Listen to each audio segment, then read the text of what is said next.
Quality और consistent performance के लिए सिर्फ सिल्वर पंप्स एंड मोटर्स, नाम याद रखना।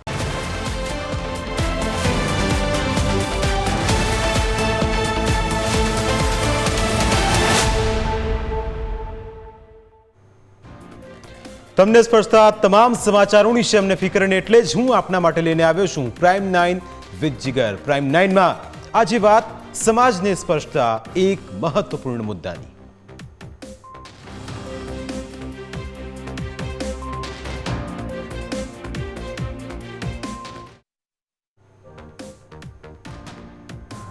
ગુસ્સો જ્યારે હાવી થઈ જાય ત્યારે તેના પરિણામો હંમેશા ઘાતક આવતા હોય છે અને આવ્યો જ થઈ રહ્યું છે ગુજરાતમાં। છેલ્લા કેટલાક દિવસની ઘટનાઓ તમે જોશો તો આપને પણ ખ્યાલ આવશે કે ગુસ્સો ખરેખર માણસને ગુનેગાર બનાવે છે। સૌથી પહેલી ઘટના અમદાવાદમાં વાહન ધીમું ચલાવવાની બાબતે કોન્સ્ટેબલે કરી પ્રિયાંશુ જૈનની હત્યા। એક એવી હત્યા જેની ચર્ચા આખા ગુજરાતમાં થઈ। બીજી ઘટના વડોદરામાં સામે આવી। અંગત અદાવતના કારણે પૂર્વ કોર્પોરેટરના દીકરા તપન પરમારની હત્યા કરવામાં આવી। ત્રીજી ઘટના રાજકોટમાં સામે આવી જ્યાં બિલ ચૂકવવાની બાબતે નરેન્દ્રસિંહ અને સન્ની પાજી વચ્ચે બબાલ થાય છે અને તેમની રેસ્ટોરન્ટની અંદર એવી તોડફોડ થાય છે કે તેની ચર્ચા આખા રાજકોટમાં થઈ। ચોથી ઘટના સુરતની સામે આવી જ્યાં વાહન ધીમું ચલાવવાની બાબતે ટક્કર મારી અને ત્યારબાદ હત્યા થઈ જાય છે જેના સીસીટીવી પણ સામે આવ્યા। અમદાવાદમાં જમીનના વિવાદમાં ભત્રીજાએ ગુસ્સામાં આવીને કાકાની સોપારી અપાવીને હત્યા કરી નાખી। એટલે સવાલ એ થાય કે આ પ્રકારની ઘટનાઓ બનવા પાછળનું કારણ શું છે? શા માટે માણસ આટલો બધો ગુસ્સે ભરાઈને એક એવો ગુનો કરી બેસે છે કે તેના કારણે એક નહીં 3 પરિવારો હેરાન થાય છે? અને એટલા જ માટે આજની આ ચર્ચા કરવી છે। આજની આ ચર્ચામાં આપણી સાથે જોડાયા છે દીપક વ્યાસ જે નિવૃત્ત ડીવાયએસપી છે અને સાથે છે ડૉક્ટર પ્રજ્ઞા દેસાઈ જે મનોચિકિત્સક છે। બંનેનું સ્વાગત છે। સૌથી પહેલો સવાલ સર આપને કે જે પ્રમાણે ઘટનાઓ સતત વધી રહી છે અને ગુનેગારીનો ગ્રાફ ઉત્તરોત્તર વધી રહ્યો છે અને આ વધતો ગુનો એ સમાજ માટે ચિંતાનું કારણ, એ લોકો માટે ચિંતાનું કારણ કે હવે લોકોને એ પણ ડર લાગે કે ક્યાંક રસ્તામાં જતા હોઈએ અને કોઈકની જોડે જો કોઈ બાબતે ઘર્ષણ થાય છે તો ક્યાંક આ ઘર્ષણ તેમના મોત સુધી ન પહોંચી જાય। સર, સર્વપ્રથમ તો જે ઘટનાઓ બની છે એ આધુનિક યુગમાં જે રીતે મોડર્નાઇઝેશનનો જમાનો આવ્યો છે અને ઇકોલોજી ઇફેક્ટને કારણે આ તમામ બનાવો બનેલા છે અને લોકોની સહનશક્તિ દિવસે દિવસે ઘટતી જાય છે। આવું મારું પોતાનું અંગત માનવું છે અને ગુસ્સો એ થોડી મિનિટો માટેનું ગાન પણ ગણાય મારી દ્રષ્ટિએ। જ્યારે ગુસ્સો કોઈ પણ વ્યક્તિને, દરેક વ્યક્તિને ગુસ્સો આવતો હોય છે પણ ગુસ્સાને સારી રીતે પોતે સમાવી દે અને દબાવી દે તો વાંધો નથી આવતો। ગુસ્સાની અંદર કરેલું એક નાનું કૃત્ય એના પ્રત્યાઘાતો ઘણા મોટા પડતા હોય છે। પ્રસ્તુત 4 કેસ નહીં, દરેક કેસોની અંદર, ક્રાઇમની અંદર જ્યારે ગુસ્સો વ્યક્તિને આવે, એના મનની અંદર પોતાને કોઈની સાથેની અદાવત હોય, એનું કોઈ એ બાબતનું કંઈ પણ હોય, એ પોતાના અંગત જે કલ્પના કરતો હોય એ સંદર્ભમાં એ અને સેકન્ડરી થિંગ જે ઇકોલોજીકલ સમાજના બનતા બનાવો, જે પિક્ચર જોવે છે, જે વાંચે છે અને જે પણ કરે છે અને દરેક વ્યક્તિને અત્યારે મારી દ્રષ્ટિએ એકાએક ધનવાન થઈ જવું છે, એકાએક હાઇપોથિકેશન કરીને મોટા માણસ બની જવું છે। એ સંદર્ભમાં એને આધ્યાત્મિક રીતે એનામાં પોઝિટિવ વેવ લાવવો જોઈએ કે ભાઈ મહેનત કરો તો તમે આગળ વધી શકશો।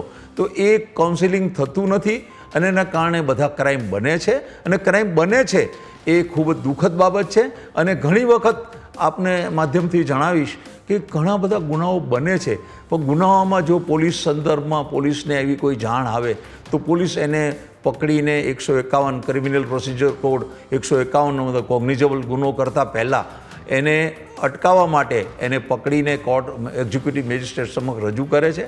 તો એને 2 મિનિટ માટે એનામાં એક થોડો ચેક એન્ડ બેલેન્સ આવે તો ઘણા બધા ક્રાઇમ અટકી જતા હોય છે। પરંતુ જે ક્રાઇમ બને છે એ દરેક વ્યક્તિની પોતાની ઇકોલોજી અને પર્સનાલિટી એની સાથે બનેલા, એના DNA કેવા છે, કોની સાથે ફરે છે, કેવો શું ભણેલો છે, એને કઈ રીતની એની કલ્પના છે, એ બધી જ વસ્તુ ભેગી થાય વ્યક્તિનું ચારિત્ર ત્યાં નક્કી થતું હોય છે. અને દરેક વ્યક્તિ ક્રાઇમ બને છે તો ક્રાઇમ બને છે એ તો સાચી વાત છે, પરંતુ સોસાયટીના તમામ વર્ગના લોકોએ પોતે પાર્ટિસિપેશન કરીને ક્રાઇમ ન બને એના માટેના સકારાત્મક બધાએ પ્રયાસ કરવા પડશે. અને આ સંદર્ભમાં આપના માધ્યમથી દર્શકોને બતાવીશ કે તમે કોઈ પણ ક્રાઇમ સંદર્ભમાં તમને થોડો પણ ધ્યાન આવે તો તમે એ બાબતમાં તમે પોલીસ કમિશનરને, DSP સાહેબને આની તમે લેખિતમાં જાણ કરો અને એ સંદર્ભમાં કોગ્નિઝન્સ લેવાશે. અને જો કોગ્નિઝન્સ નહીં લેવાય તો જે જવાબદાર અધિકારી છે એના વિરુદ્ધમાં ચોક્કસ પગલાં લેવામાં આવશે. જે પોલીસ અધિકારીઓ પોતાની ફરજ પાલનમાં ઊણા ઉતરે છે એના વિરુદ્ધમાં ચોક્કસ પગલાં લેવા છે. તાજેતરમાં આજનો જ દાખલો લો, કાગડાપીઠ પોલીસ સ્ટેશનમાં એક મર્ડર કેસની અંદર પોલીસ ઇન્સ્પેક્ટર શ્રી અને કાગડાપીઠના પોલીસ ઇન્સ્પેક્ટરશ્રીએ દુર્લક્ષ સેવેલું, તે સંદર્ભે પોલીસ કમિશનર એને સસ્પેન્ડ પણ કરેલા છે.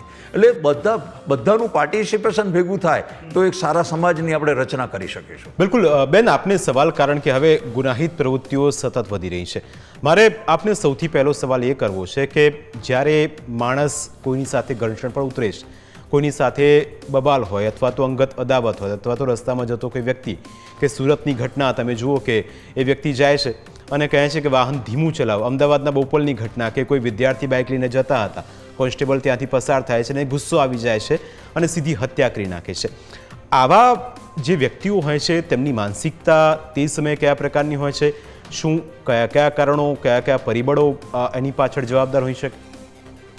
આ પ્રકારના જ્યારે પણ કોઈ ઘટનાઓ બનતી હોય છે, આ ઘટનાઓ એક રીતે જોવા જઈએ તો એ એવા એક્શન્સ છે જ્યાં વ્યક્તિને પોતા શું કરી રહ્યા છે એનો અહેસાસ નથી હોતો. એક ફિલ્ટર હોય ને કે મારે શું કરવું જોઈએ અને હું શું કરી રહ્યો છું, એ બે વચ્ચેનું ફિલ્ટર હટી જાય છે. એક રિવેન્જફુલ બિહેવિયર આવી જાય છે જ્યારે વ્યક્તિ પોતાની જાત પરનો કંટ્રોલ ગુમાવી દે છે.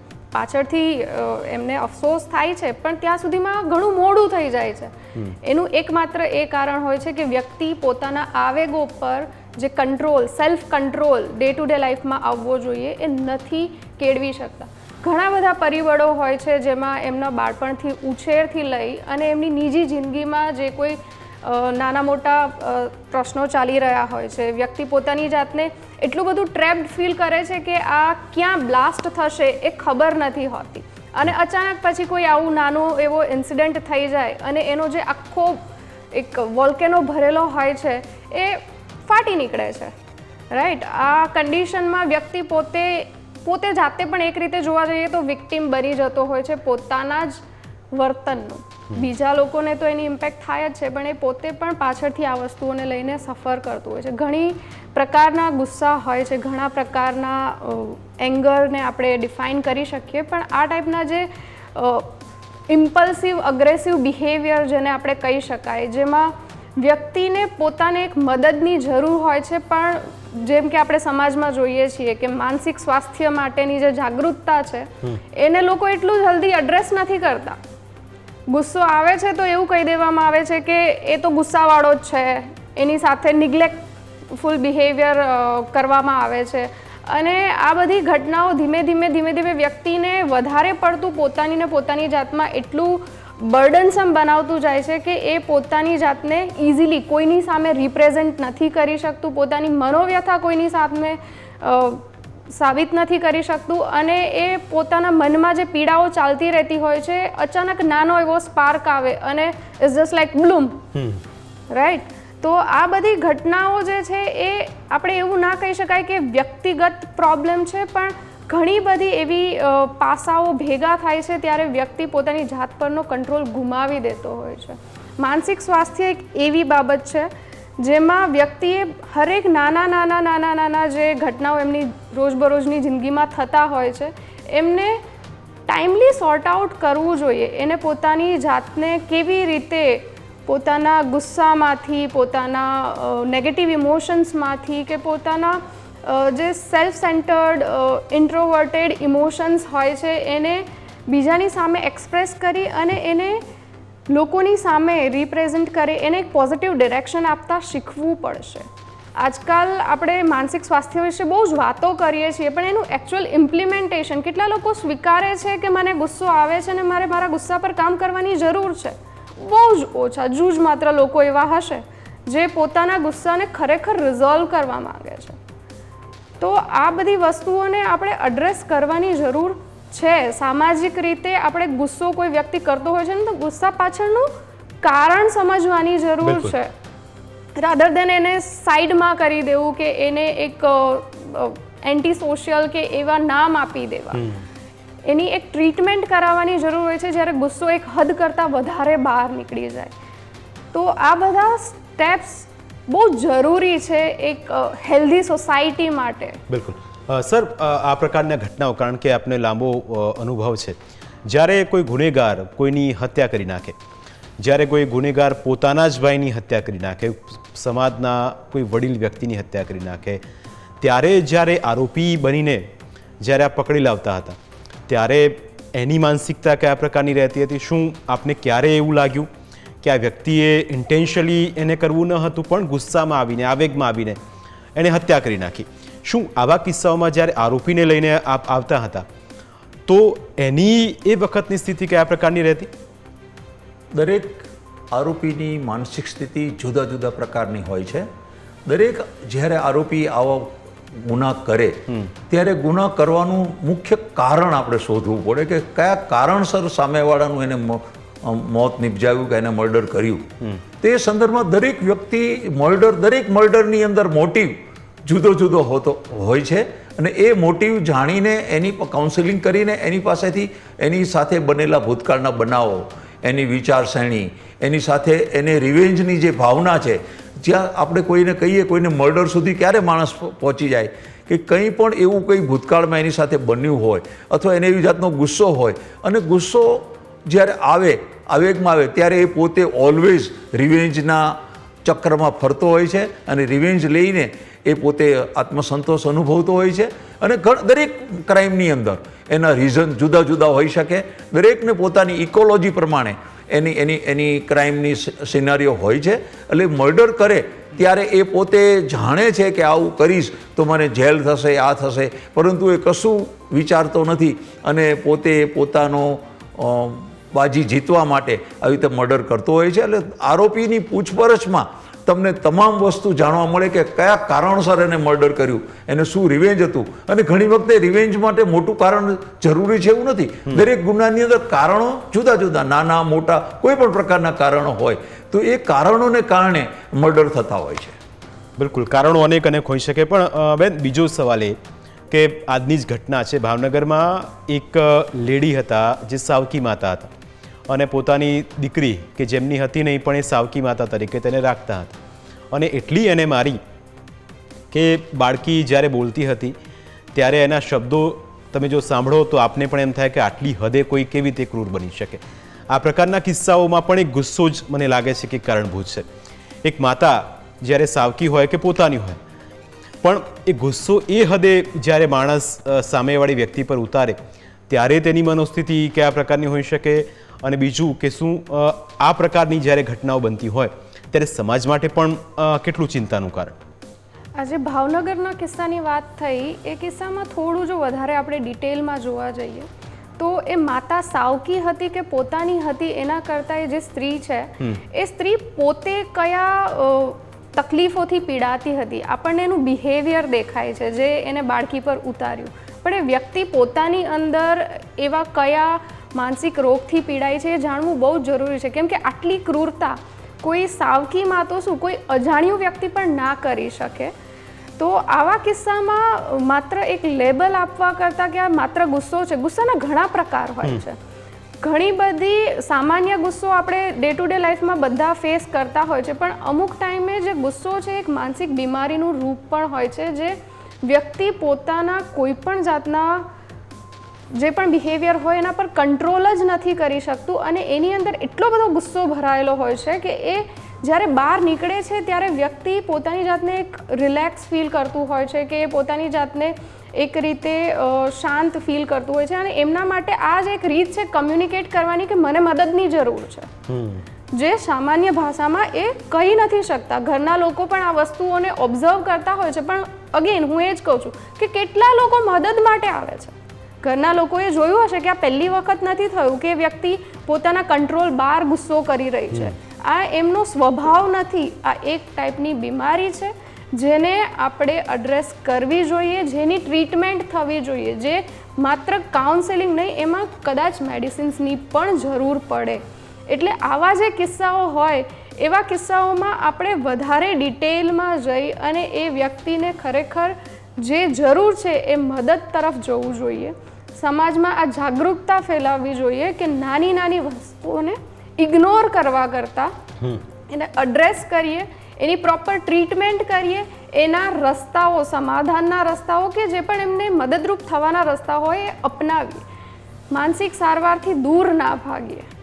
બિલકુલ સર, આપણે જ્યારે ચર્ચા કરતા હતા હમણાં એક સરસ જે બેને વાત કરી કે સમાજની ભૂમિકા પણ ખૂબ મહત્વપૂર્ણ બની જાય. આવા કિસ્સાઓમાં આપે કહ્યું કે શરૂઆતથી જ આપણે ચર્ચા જ્યારે કરતા હતા ત્યારે આપે કહ્યું કે આપને કોઈ એવું લાગે કે ગુનેગારી કોઈ કરી રહ્યું છે અથવા તો કોઈ એ પ્રકારના કૃત્યો કરી રહ્યું છે તો સામે આવીને પોલીસનો સંપર્ક કરવો. આપણે લાગે છે કે સમાજ અને પોલીસ કે જે રખેવાળ છે આપણા એની વચ્ચેની જે આપણે નજીકની વાત કરીએ અથવા તો એ રીતના કિસ્સાઓની વાત કરીએ, શું એની અંદર થોડો પ્લસ માઇનસ આપ જોઈ રહ્યા છો? સર્વપ્રથમ તો સંવાદ ખૂબ જ મહત્વનો છે. પોલીસ અને પબ્લિકનો સંવાદ કુટુંબની માફક હોવો જોઈએ અને પોલીસ સ્ટેશનમાં ડે ટુ જે બનતા નાના મોટા ગુનાઓનું હું દાખલા તરીકે વાત કરું, કોઈ બાબતમાં, નાની બાબતમાં આડોશી પાડોશીમાં કોઈ પણ વ્યક્તિ સાથે ઝઘડો થયો, એને કંઈ મારઝૂડ કરી, ગાળો દીધી, એની નોન કોગ્નિઝેબલ ફરિયાદ પોલીસ સ્ટેશનમાં દાખલ થતી હોય છે. એ નોન કોગ્નિઝેબલ ફરિયાદ દાખલ થાય ત્યારે એ સંદર્ભમાં જે સામેવાળા આરોપી હોય એના વિરુદ્ધમાં પ્રોપર પ્રિવેન્ટિવ એક્શન લેવા જોઈએ. ક્રિમિનલ પ્રોસિજર કોડ 107, 151 હેઠળ એને પગલાં લેવા જોઈએ. ખાસ કરીને હું ગુજરાતની આપણે વાત કરીએ ત્યારે ગુજરાતમાં હું એક કણભા પોલીસ સ્ટેશનમાં હતો ત્યારે મહિલાઓ પ્રત્યેના અત્યાચાર, મહિલાઓ પ્રત્યેનું જે ગુનાઓ બનતા હતા, એટલા બધા નાની નાની બાબતમાં અમુક કોમ્યુનિટીનું હું નામ નહીં આપું, એ કોમ્યુનિટીમાં 5,000, 25,000ના કરિયાવર માટે એને સાસરીમાં મેણા ટોણા માળે અને એને કારણે અરજી સ્વરૂપમાં પોલીસ સ્ટેશનમાં નોંધ કરવામાં આવતી હતી અને એને કારણે વર્ષે અસંખ્ય મહિલાઓ આપઘાત કરતી હતી. ત્યારે મેં ચાર્જ સંભાળ્યો એ પોલીસ સ્ટેશનનો, તો જે પોલીસ સ્ટેશન વિસ્તારમાં જે બહેનોને પોતાના સાસરી પક્ષમાંથી હેરાનગતિ થતી હતી એ બહેનોનો મેં ગુનો દાખલ કરીને સાસરી પક્ષવાળાને એરેસ્ટ કરીને 498 એ મુજબ એરેસ્ટ કરીને એ લોકો વિરુદ્ધમાં ટોટલ પગલાં લઈને, પ્રિવેન્ટિવ એક્શન લઈને, જે અગાઉ વર્ષમાં 30 બહેનો આપઘાત કરતી હતી એની જગ્યાએ મારા સમય દરમિયાન 5 કે 6, 10 બહેનો સુધીનું મેં આંકડો ઘટાડેલો, એટલે મૃત્યુનો દર એવો ઘટાડેલો. એટલે પોલીસ અધિકારીએ પબ્લિક સાથે, પોતાની ત્યાંની સ્થાનિક જનતા સાથે એકદમ આત્મીય થઈને, એના પરિવારના સભ્ય થઈને એ લોકોનું જાનમાલની સલામતી પોલીસ અધિકારીની છે એવું વર્તન કરીને અને એવું સારી રીતે પોઝિટિવ લઈને તમારે સમાજની અંદર બનતા ઘણી બધી બાબતોમાં એવું હોય છે કે કાયદામાં નથી લખ્યું, પરંતુ નથી કર્યું છતાં પણ આપણે એઝ એ પોલીસ ઓફિસર એને કાઉન્સિલિંગ કરીને ક્રાઇમ ઘટાડવા માટેના સકારાત્મક પ્રયાસો પોલીસ અધિકારીએ કરવા જોઈએ એવું મારું પોતાનું માનવું છે. બિલકુલ સર, બીજું કે જ્યારે કોઈ ગુનેગાર જ્યારે હાજર થાય ત્યારે એની મનોસ્થિતિ આપે અગાઉ વાત કરી, પણ કેટલાય કિસ્સાઓમાં ક્યારે એવું બન્યું છે સર કે એની પારિવારિક કોઈ મૂંઝવણ હોય અથવા તો સમાજની દ્રષ્ટિએ માણસ કોઈ થાકેલો હોય, હારેલો હોય, એ ક્યારે ગુનેગારી તરફ વળે અને પછી આ પ્રકારના કૃત્યો કરતો એવું બની? 100% બની શકાય. દરેક ક્રિમિનલ છે એના સર્કમસ્ટન્સીસ એને ક્રિમિનલ બનાવતા હોય છે અને એનું એજ્યુકેશન, એના ફ્રેન્ડ્સ, એ શું વાંચે છે, કયો ધર્મ પાળે છે, એને કઈ રીતનું એની સાથેનું જે આજુબાજુનું વાતાવરણ છે એને ક્રાઇમ તરફ દોરી જતું હોય છે. અને ઘણી વખત રિવેન્જ લેવાની ભાવના એ મોટું ક્રાઇમનું મુખ્ય કારણ હોય છે. એટલે રિવેન્જ છે ને એ એક મોટો સબ્જેક્ટ છે. દરેક વ્યક્તિને નાની નાની બાબતમાં ખોટું લાગી જતું હોય છે, એનું રિવેન્જ લેવા માટે ઓલવેઝ એ તલપાપડ થતો હોય છે. એટલે આવા રિવેન્જ લેવાવાળા વ્યક્તિઓને તમારે શોધી લેવા જોઈએ, એમાંથી નિષ્કર્ષ કાઢીને એના વિરુદ્ધમાં યોગ્ય પ્રોટેક્શન એને પ્રિવેન્ટિવ એક્શન લઈને આ ક્રાઇમ રેટ ઘટાડવો જોઈએ. અને ક્રાઇમ બની બી જાય તો એ આરોપીને સમય મર્યાદામાં એરેસ્ટ કરીને એના વિરુદ્ધમાં ચાર્જશીટ કરીને કોર્ટમાં એને સજા કરાવી કે જેથી બીજા લોકોને પણ એ ડર લાગે કે આપણે ક્રાઇમ કરશું તો આની જે સ્થિતિ છે એવી આપણી થશે. બિલકુલ બેન, સમાજની દ્રષ્ટિએ આપણે વાત કરીએ, કારણ કે આપની પાસે પણ અનેક એવા કેસ આવતા હશે કે ક્યારેક કોઈ કેટલાક કિસ્સાઓમાં તો ડરના કારણે, બદનામ થવાના કારણે કે પછી સમાજમાં મારી ચર્ચા કોણ કરશે, કેવા પ્રકારની ચર્ચા કરશે, એવા કિસ્સાઓ પણ આપની પાસે આવતા હશે. આમાં સમાજની ભૂમિકા ખૂબ મહત્વ બનતી હોય છે, પણ તમને લાગે છે કે પરિવારની જે પીઠબળ મળે, પરિવારની જે હિંમત મળે, એના કરતાં બીજી કોઈ હિંમત કોઈ ના આપી શકે? બહુ સાચી વાત છે. પરિવારથી મોટો કોઈ સપોર્ટ નથી હોતો, રાઈટ? અને પરિવાર જે આપણને સપોર્ટ આપે છે એ આપણને એક ફ્રીડમ છે, એક એક્સેપ્ટન્સ છે કે હું જેવો છું એવું, દુનિયા મને સ્વીકારશે નહીં સ્વીકારે, મારું ઘર, મારો પરિવાર એ મને સ્વીકારવાનું છે કેમ કે હું એનું એક અંગ છું. આ ભાવના હોવી ને એ વ્યક્તિમાં, પોતાનામાં એક બહુ મોટું પોઝિટિવ આસ્પેક્ટ હોય છે. પણ જ્યારે આ સપોર્ટ નથી મળતો, આવા કેસીસમાં જે નકારાત્મક પરિણામો છે એ બહુ વધતા જતા હોય છે. આપણે આજથી 20 વર્ષ પહેલાં કે એનાથી વધારે આગળ જોઈએ, રાઈટ, ત્યારે એક કૌટુંબિક ભાવના જે હતી એ બહુ જ વધારે સ્ટ્રોંગ હતી, જે અત્યારે એટલી નથી જોવા મળતી. અને એના જ પરિણામ સ્વરૂપ આપણે જોઈએ છીએ કે એક ફરીથી જે પણ પરિસ્થિતિ બને છે એની સાથે લડવાની જે તાકાત, જેને આપણે રેઝિલિયન્સ કહીએ, એ ધીમે ધીમે ઘટતું જાય છે. લોકોમાં આક્રોશ વધતો જાય છે, લોકોમાં પોતાની જાત પરનો જે આત્મવિશ્વાસ હોય એ ઘટતો જાય છે. એક જે પોઝિટિવ આસ્પેક્ટ પરિવાર આપે છે, વ્યક્તિનું ઘડતર કરવામાં, જે દાદા દાદી એક નાના બાળકનું ઘડતર કરવામાં રોલ પ્લે કરતો હોય છે ને, એ આજના ન્યુક્લિયર ફેમિલીમાં જ્યારે બંને મમ્મી પપ્પા જોબ કરતા હોય છે અને બાળક એકલું ઉછરે છે ને, ત્યારે એટલું એ પોતાની જાતને સપોર્ટિવ ફીલ નથી કરતું. તો ખરેખર સમાજની આપણી એક જે આ ન્યુક્લિયર સિસ્ટમ ચાલુ થઈ છે એની જગ્યાએ એક જોઈન્ટ ફેમિલીવાળી જે સિસ્ટમ હતી ને, એ ખરેખર વ્યક્તિને પોતાની જાત સાથેનો અહેસાસ કરાવવાનો, સાચું શું ખોટું શું, પેલા રામાયણ, મહાભારત કે કોઈ નાની એવી વાર્તાઓ કરીને દાદા દાદી સમજાવતા કે મોરલ ઓફ ધ સ્ટોરી શું હતું, રાઈટ, આપણે કઈ પરિસ્થિતિમાં કેવી રીતે બિહેવ કરવું જોઈએ, મારી અંદરનો આત્મા મને શું કહે છે એ સાંભળવા માટે મારી જાત સાથે વાત કરવી જોઈએ. આ બધી વસ્તુઓ ત્યાંથી આવતી હતી. આજકાલ બાળકો શું કરે છે? ટીવી, મોબાઈલ, ઇન્ટરનેટ, આ વસ્તુથી એ બધું શીખે છે, જે જોવે છે ઇમ્પ્લિમેન્ટ કરે છે પોતાની લાઈફમાં કે હું એકલો છું, મારે એકલા આ વર્ચ્યુઅલ વર્લ્ડમાં જીવવાનું છે, મારી પાસે કોણ છે જે નથી દેખાતા. બિલકુલ આ બધી પરિસ્થિતિઓ બહુ જ મોટો ભાગ ભજવતી હોય છે. બિલકુલ સર, છેલ્લો સવાલ આપને. ક્રાઇમ રેટ જે રીતે વધી રહ્યો છે એ ક્રાઇમ રેટને, કારણ કે જ્યારે ગુનાઓ થાય, જ્યારે હત્યા થાય, જ્યારે ચોરી થાય અથવા તો મોટી ઘટના થાય, સીધો સવાલ પોલીસ ડિપાર્ટમેન્ટ અને એ વિભાગ સામે ઊભો થાય. એટલા જ કિસ્સાઓમાં કોઈ કોન્સ્ટેબલ હોય અથવા તો કોઈ પોલીસ કર્મચારી કોઈની હત્યા કરી નાખે છે તો આખો ડિપાર્ટમેન્ટ બદનામ થાય છે. આવા કિસ્સાઓમાં ક્રાઇમ રેટ જે સતત વધી રહ્યું છે એને અંકુશમાં લાવવા માટે કયા પ્રકારના પ્રયત્નો કરી શકાય? ક્રાઇમ રેટને અંકુશ કરવા માટે દરેક પોલીસ સ્ટેશન વિસ્તારના જે એની ભૌગોલિક પરિસ્થિતિ અને ત્યાંની રિયલ સ્ટોરી તમારે જાણવી જોઈએ. ત્યાં શું અગાઉ બનાવ બનેલા છે, કયા વિસ્તારમાં શું બનાવ બને છે, એનો તમારે થાણા ઇન્ચાર્જશ્રીએ અભ્યાસ કરવો જોઈએ અને એનું ઇવેલ્યુએશન કરવું જોઈએ કે આ ક્રાઇમ રેટ ઘટાડવા માટે આપણે શું કરી શકીએ. અને પોલીસ સ્ટેશન વિસ્તારમાં રોજ ડે ટુ ડે જે નાના નાના બનાવો બને છે એ નાના બનાવોને બહુ જ ગંભીરતાથી જોવા જોઈએ. અને એ ગંભીરતાથી જોવામાં આવે તો ઘણા બધા ક્રાઇમ આપણે એને રોકી શકાશે. અને ઘણી જગ્યાએ પોલીસ સ્ટેશનમાં અરજીઓ થાય કે કોઈ પણ જે દરેક ગુનાની સિનારીઓ જુદો હોય છે, એ ગુનાઓનો તમારે અભ્યાસ કરીને અગાઉ ગુના બનેલા હોય તો એ ગુનાઓ કોણે કર્યા અને શું કર્યા એ પણ ડિટેક્ટ કરવા જોઈએ. અને આ પોલીસ સ્ટેશન વિસ્તારના જે નોન ક્રિમિનલ છે એના ઉપર બી સતત વોચ રાખવી જોઈએ. અગાઉ પકડાયેલા આરોપીઓને બી તમારે તપાસણી કરવી જોઈએ કે ફરી એ ગુનો નહીં કરતો, એની શું ખાતરી.